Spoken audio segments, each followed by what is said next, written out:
Bienvenidos a esta conversación con Crecer. Es para nosotros un placer estar compartiendo con ustedes en este espacio de innovación promovido por la Superintendencia del Sistema Financiero y donde vamos a conocer todas estas herramientas y esta nueva era que nos abre nuevas posibilidades para la inclusión y la educación financiera. Hoy queremos compartir con ustedes 3 herramientas para la inclusión y la educación financiera. Algunas esperamos que sean muy prácticas y de mucho provecho para ustedes. Quiero compartir en principio la agenda que hoy vamos a recorrer. Primero vamos a hacer una exploración sobre las necesidades humanas y su símil con las necesidades financieras y algunas acciones que deberíamos estar realizando para suplir esas necesidades a lo largo de nuestra vida. En segundo lugar, un método para acercarnos al futuro sin entrar en pánico, que es lo que a muchas personas nos ocurre, dado que el futuro es algo que no siempre nos parece tan dibujado y que a veces a algunos incluso nos cuesta imaginarnos después de 5 años plazo. Y finalmente, herramientas prácticas que como Crecer hemos desarrollado para darles más accesibilidad no solo a nuestros servicios, sino también a una gran cantidad de conocimientos y contenidos que están pensados principalmente para aportarles al bienestar en su vida. Muchas gracias y bienvenidos.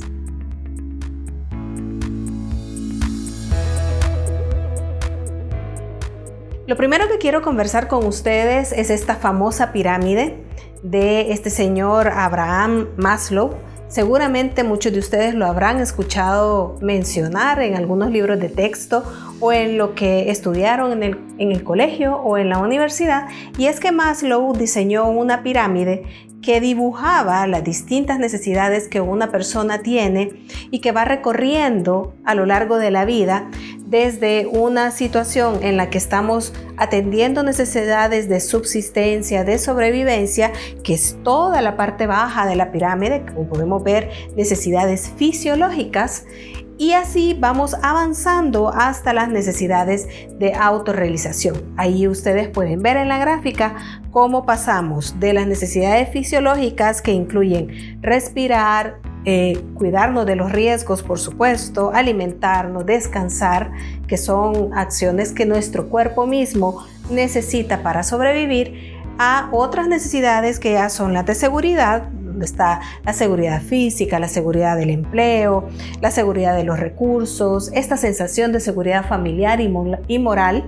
Y luego podemos en el avance de esta pirámide ver que llegamos a unas necesidades de afiliación, es decir, sentirnos parte de un grupo o de una comunidad. Eso es una necesidad humana. Recordemos que somos seres sociales y en ese sentido tenemos esa necesidad y está perfectamente reconocida en esta pirámide. Y luego ascendemos a las necesidades de reconocimiento, que estas ya están en un nivel más alto, ya son esta necesidad que tenemos o lo que nos gusta desde pequeños de recibir premios, reconocimientos, algún tipo de presea, ¿verdad? O que nos reconozcan pares profesionales o en nuestra familia por ciertos logros, para luego llegar a las necesidades de mayor gama, digamos, en la pirámide, que son todas estas necesidades de autorrealización, donde ya tenemos todos los temas de creatividad,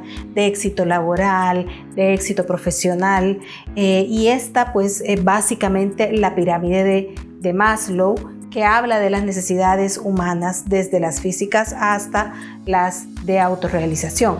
Pero lo curioso es que junto a esta pirámide hay un símil o una pirámide parecida, que es la de las necesidades financieras. Y esa es la que vamos a conocer a continuación. Y, por cierto, que tiene mucha relación con cada uno de estos niveles de la pirámide de Maslow. Lo que podemos ver en la gráfica es, como les decía, que a cada nivel de la pirámide de Maslow corresponde un nivel de la pirámide de necesidades financieras. Por ejemplo, Cuando hablamos de las necesidades fisiológicas, que son las básicas, desde la perspectiva de la pirámide de necesidades financieras, tenemos cosas como acceso a recursos, hacer pagos, recibir y poder gastar nuestros ingresos, tener acceso a ese gasto de nuestros ingresos. Y ya en el siguiente nivel, donde estamos hablando de la seguridad y de la protección, pues ahí ya estamos desde la perspectiva de la pirámide financiera, hablando del equilibrio financiero. Esta necesidad que tenemos de mantener en balance lo que nos ingresa como recursos, ¿verdad? Nuestras entradas con nuestras salidas o nuestros gastos. A eso le llamamos equilibrio financiero. Y que al lograrlo, pues nos da esta sensación de seguridad también. Luego, en las necesidades sociales, pues ya tenemos un nivel más de las necesidades financieras, que es hacer crecer nuestro patrimonio, es decir, aquellos recursos que para nosotros ya están significando algún grado de riqueza o de un haber con el cual podemos contar. Esas necesidades sociales tienen una relación muy importante con satisfacer esto de tener un patrimonio, tener unos recursos ya en nuestro haber que nos permitan también tener más solidez, tener más solidez en nuestra vida. Pasando de las necesidades sociales, llegamos en la pirámide de Maslow a las necesidades de reconocimiento, donde lo que podemos ver desde la perspectiva financiera es que tenemos una serie de necesidades de lograr la tan ansiada para todos libertad financiera. ¿Qué es esto? Pues ya tener un colchón que nos permite tener seguridad en la base, en toda esa base de la pirámide, y poder estar haciendo inversiones, poder estar haciendo o disponiendo de nuestros recursos, siempre con disciplina, siempre observando un orden, que eso es básico, pero dándonos ciertos gustos a lo largo de nuestra vida o en ese momento de la vida, para luego llegar a la autorrealización desde la pirámide de Maslow. Pero por el otro lado de la pirámide financiera tenemos el legado, es decir, lo que le vamos a entregar a nuestros hijos, a nuestras generaciones futuras, esa sucesión, ese patrimonio que le dejamos a nuestros hijos. Llámese eso, propiedades, cuentas de ahorro, cuentas de inversión. Es el punto máximo de realización financiera de una persona. Y esa es la relación entre la pirámide de Maslow y la pirámide de necesidades financieras. A lo largo de este recorrido de necesidades que hemos hecho, hay 3 variables que igual forman un triángulo, ¿verdad? Y que son fundamentales para construir todo lo que hemos comentado para satisfacer esas necesidades, desde la fisiológica hasta el autorreconocimiento, así como para satisfacer las necesidades financieras desde la más básica hasta este ansiado legado que todos queremos entregar. Y esos 3 factores son el monto, es decir, cuánto ahorro o cuánto acumulo, lo que aporto. Desde una perspectiva de pensiones podría ser cuánto cotizo, desde una perspectiva de ahorro es cuánto estoy acumulando, cuánto estoy dejando de gastar para destinarlo al ahorro. Ese es el primer factor, que es lo que yo doy. Al final, esto es lo que yo doy, lo que yo pongo de mi esfuerzo, incluso para construir ese futuro que quiero. El segundo factor es el tiempo. Y si uno lo mira desde el ahorro, es a qué plazo dejo mi ahorro estarse acumulando. Desde la perspectiva de pensión es por cuánto tiempo estoy cotizando, por ejemplo, o incluso desde la perspectiva del esfuerzo que yo pongo en algo, en cualquier cosa que quiero para generarme bienestar en la vida, es por cuánto tiempo mantengo yo sostenidamente ese esfuerzo. Y el tercer factor es qué tanto lo multiplico o qué tanto lo potencio, ¿verdad? Desde la perspectiva del ahorro y de las pensiones estamos hablando de qué tanta rentabilidad le doy yo a esos recursos, o soy capaz de generarle, o son capaces de generarle a esos recursos, quizás instituciones terceras que yo haya contratado o mi esfuerzo propio, ¿verdad? Entonces esos 3 factores son tremendamente importantes para ir avanzando en la conquista de esas necesidades, tanto financieras como necesidades de autorrealización que hemos conversado. Y a continuación también vamos a entender un método o digamos cuáles son los limitantes para poder aprovechar al máximo esos 3 factores y cuál sería una técnica que nos ayude a sobrellevar esas limitaciones. Vamos a conversar antes de avanzar sobre aquellos aspectos que a veces nos limitan, ¿verdad? O que nos ponen ciertas barreras, o nos imaginamos nosotros que nos ponen barreras para poder hacer esta construcción de metas. Y es que muchas veces nosotros consideramos que nuestro futuro no necesariamente lo podemos empezar a construir desde ahora. Se comprende totalmente porque hoy nos importa resolver las urgencias de este día. Pero también este es un espacio en el que queremos invitarlos a cambiar un poco esa mirada y darse cuenta de que todo lo que construyamos o todo lo que tengamos en el futuro es producto de lo que ahora estamos haciendo o no haciendo. En ese sentido, cuando uno empieza la vida ya por los 18 años o los 20 años, la vida laboralmente activa, ¿verdad? Que ya uno está queriendo empezar a trabajar, a buscar un trabajo o a hacer un emprendimiento, muy poco nos tomamos el tiempo para hacer una visualización hacia el futuro.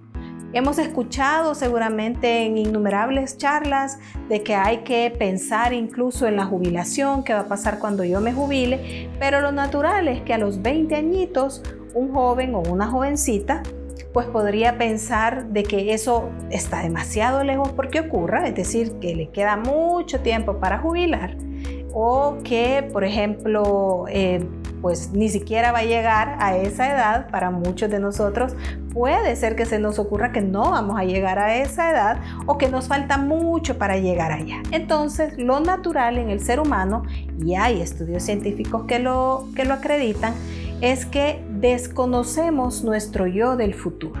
Es como que otra persona sea mi yo en el futuro y mi yo del presente no es capaz de reconocerlo. ¿Cuál es el gran desafío?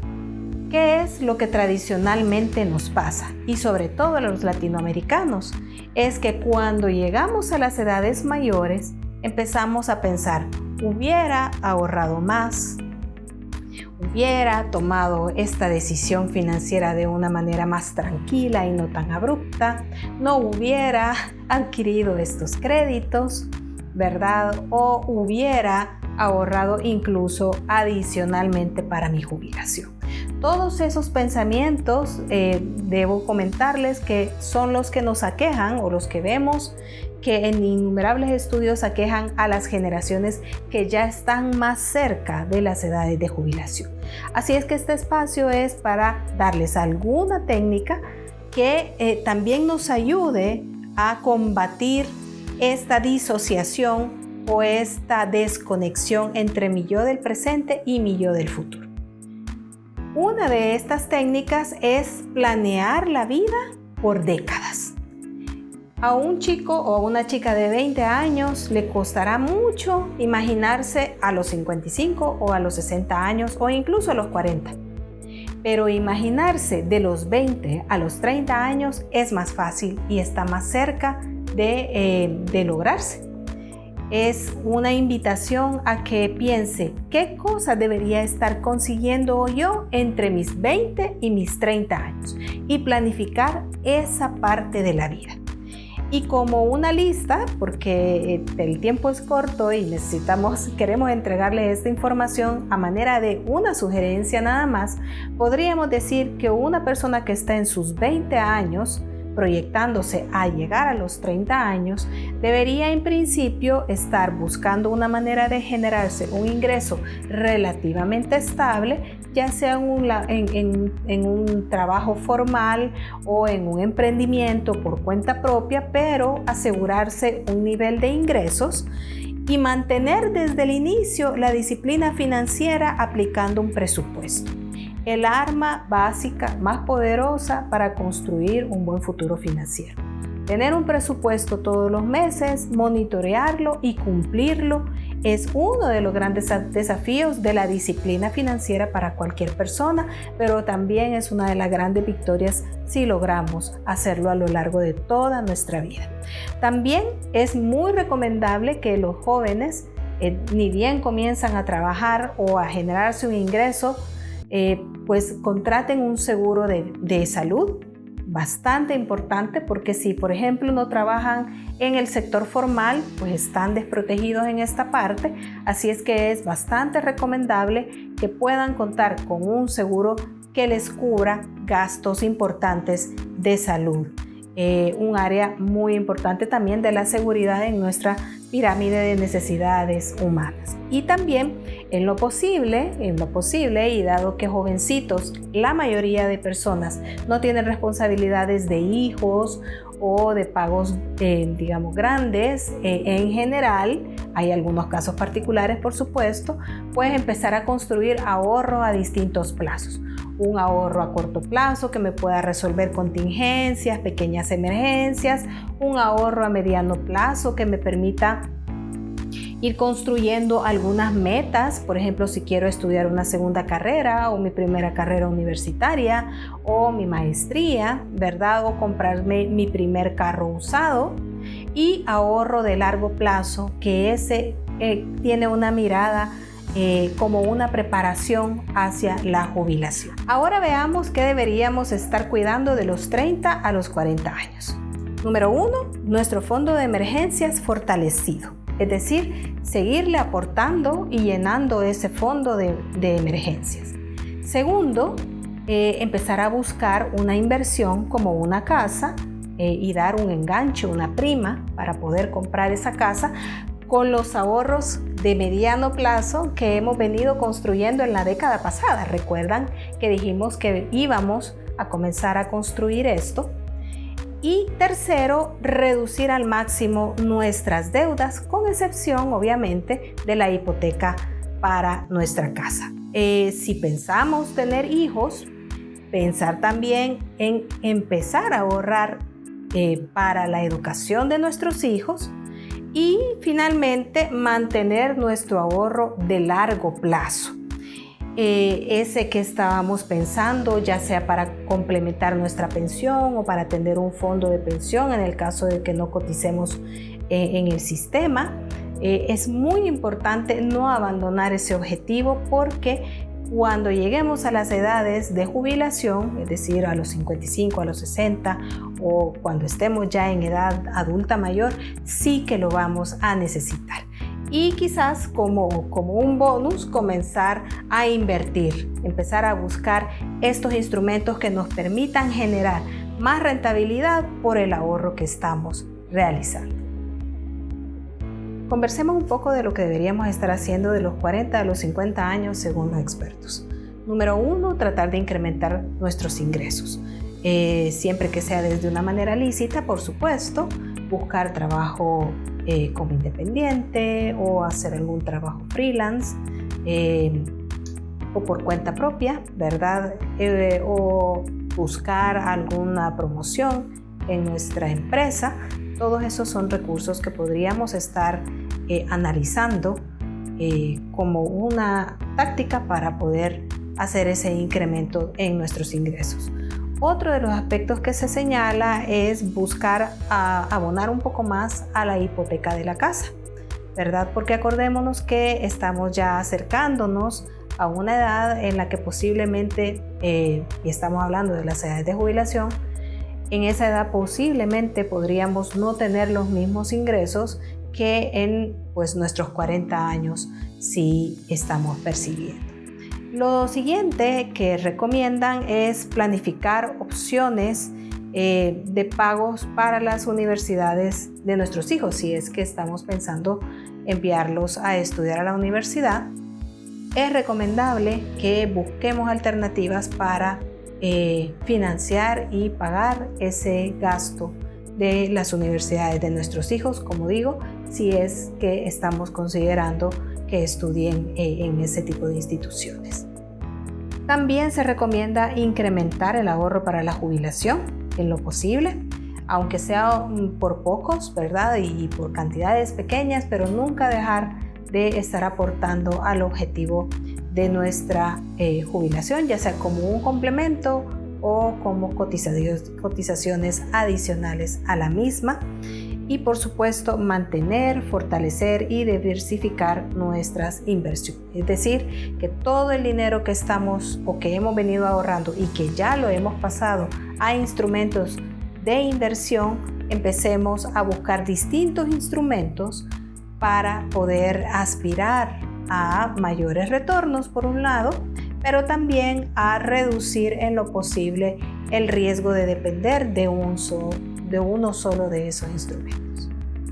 Los expertos también recomiendan que de los 50 a los 60 años vayamos planificando cómo generarnos ingresos siendo ya jubilados incluso, porque pues para nadie es un secreto que el mundo entero está envejeciendo y que las personas están viviendo más después de cumplir las edades de jubilación. En El Salvador, para hacer un caso muy local, debemos comentar que como Crecer, como administradora, hemos visto cómo hombres que llegan a los 60 años están sobreviviendo hasta 24 años o más después de cumplir los 60 años. Y mujeres están viviendo entre 26 y hasta 30 años más después de cumplir los 55 años, pues que son esas edades de jubilar. Entonces quiere decir que vamos a necesitar todos los recursos posibles para financiar todo ese tramo de vida después de la jubilación. Y idealmente que no llevemos deuda para ese momento. Es decir, nuestro endeudamiento debe ser idealmente cero, para que todos nuestros ingresos y todos los recursos que podamos generarnos o que hayamos ahorrado, ya sea en el sistema de pensiones o en cualquier otro instrumento, sean suficientes para sostenernos en ese momento de vida. Hasta hoy hemos hablado de una sola de las herramientas, que es esto de planificar por décadas nuestro futuro financiero. Vamos a hablar de una segunda herramienta que nos acompaña o puede acompañarnos durante toda esa vida, y eso es dedicarle tiempo a nuestras finanzas.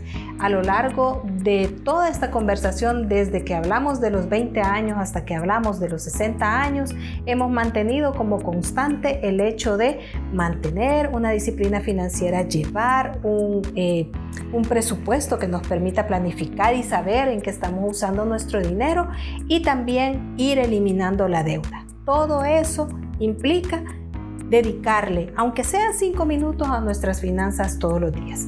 Y en ese sentido, como administradora, Crecer ha desarrollado un programa de educación financiera que se llama Tiempo con tus finanzas, que pues lo hemos ido difundiendo a lo largo de todo este tiempo a través de nuestro canal de YouTube, en redes sociales, a través de radios de difusión y cobertura nacional, a través de email a nuestros clientes y por supuesto a través de Spotify mediante podcasts que tenemos producido. La invitación que tenemos es a que aprovechen esta herramienta donde les damos consejos, guías prácticas, cápsulas muy accionables para poder ir construyendo y acompañando toda esa planificación de las distintas décadas de nuestra vida a través de esta disciplina financiera. Así es que invitadísimos a utilizar Tiempo con tus finanzas, y al final a utilizar cualquier herramienta. Si usted tiene un blogger o un youtuber de preferencia que le enseña sobre estos temas financieros, no deje de darle ese seguimiento, ese aprendizaje, porque va a sacar grandes frutos de todos esos conceptos y de esas herramientas. Desde Crecer le ofrecemos una plataforma, tenemos nuestro programa de educación financiera, pero el consejo al final es, como sea, instrúyase, conozca y practique buenos hábitos de educación financiera. La tercera herramienta que hoy queremos proponerles o que queremos entregarles es nuestro plan dinámico. No se trata más que del ahorro voluntario al final. Si han visto, todo esto se trata de ahorrar. El ahorro voluntario de Crecer, el plan dinámico, es una forma de ahorro no tradicional en un fondo separado del de pensiones, diversificado en mercados internacionales, ¿verdad? Que le ofrece por ley beneficio tributario a cualquier persona que participe de él, de alta disponibilidad, y pues invitados a conocer más sobre él a través de nuestras herramientas financieras en nuestro sitio web, donde pueden encontrar toda esta información: www.crecer.com.sb. Muchísimas gracias por este espacio y esperamos que estas 3 herramientas contribuyan a su bienestar y a su calidad de vida presente y futura.